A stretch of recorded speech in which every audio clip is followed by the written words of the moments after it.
വേനലവധി ക്യാമ്പിനും വായനക്കളരിക്കും തുടക്കമായി. ഓച്ചിറ നേതാജി ഗ്രന്ഥശാലയുടെ നേതൃത്വത്തിലാണ് ബാലവേദി കൂട്ടുകാർക്കായി വേനലവധി ക്യാമ്പ് സംഘടിപ്പിച്ചിട്ടുള്ളത്. കലപില എന്ന പേരിൽ നടക്കുന്ന ക്യാമ്പ് 3-ന് സമാപിക്കും.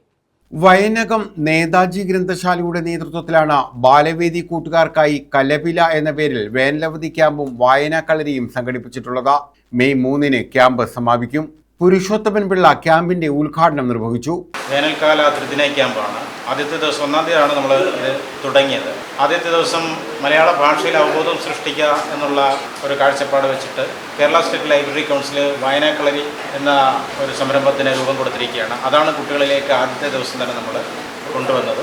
പിന്നീട് ഇന്നലെ തന്നെ പാട്ട്, കവിത, കയ്യെഴുത്ത് പ്രതി പ്രസിദ്ധീകരണം, അങ്ങനെ കുറേ പരിപാടികളുമായിട്ട് മുന്നോട്ട്. ഇന്ന് നാടക ക്യാമ്പും പിന്നീട് കഥനം, എഴുത്ത് മുതലായവ നടത്തപ്പെടും. നാളെ കുട്ടികളുടെ സമാപന ദിവസമായിട്ട് നാളെ കുട്ടികൾക്കൊരു ചെറിയ ടൂർ പ്രോഗ്രാം അറേഞ്ച് ചെയ്തിരിക്കുകയാണ്. നമ്മുടെ കൃഷ്ണപുരം ചരിത്ര സ്മാരകമായിട്ടുള്ള കൃഷ്ണപുരം കൊട്ടാരവും അതുപോലെ തന്നെ ശ്രീനാരായണ ഗുരു ഉപരിപഠനം നടത്തിയ വാർണപ്പള്ളി ക്ഷേത്ര തറവാട്ടിലും ആദ്യ ദിനം അമ്മ മലയാളം, പ്രസംഗ പരിശീലനം എന്നിവ നടത്തി.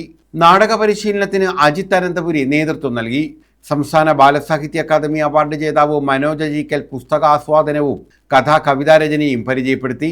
ക്യാമ്പിന്റെ സമാപന ദിവസമായ ഞായറാഴ്ച കുട്ടികൾക്കായി നാടിനെ അറിയാം എന്ന പേരിൽ ശ്രീനാരായണ ഗുരുദേവൻ ഉപരിപഠനം നടത്തിയ വാരണപ്പള്ളി തറവാട്, കൃഷ്ണപുരം കൊട്ടാരം എന്നിവിടങ്ങളിൽ ജ്ഞാനയാത്ര നടത്തും. ഗ്രന്ഥശാല president Venad Jagannathan, secretary Vinod VS, Anil Babu, counselling psychologist Shabana മഠത്തിൽ, ഗൗരി രാജ്, സുമ അനിൽ ബാബു, ഗംഗ, ഷാനവാസ് ചില്ല, വത്സൻ, ശിവകുമാർ വള്ളിക്കാവ് തുടങ്ങിയവർ ക്യാമ്പിന് നേതൃത്വം നൽകുന്നു. ഇന്ന് നാടകക്കളരിയാണ് കുട്ടികൾക്ക് കൊടുക്കാൻ വേണ്ടി. കുട്ടികളിൽ നാടകത്തിൻ്റെ ചെറിയ വിത്തുകൾ ഇടുക എന്നുള്ളത് മാത്രമേ നമ്മൾ ഉദ്ദേശിക്കുന്നുള്ളൂ. അവരത് അവിടെ വളർത്തിയെടുക്കുക എന്നുള്ളത് അവരുടെ സ്വന്തം നിലയിൽ ചെയ്യേണ്ട കാര്യമാണ്.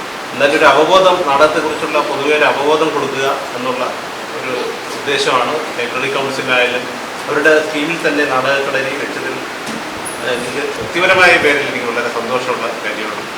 News bureau, Ochira.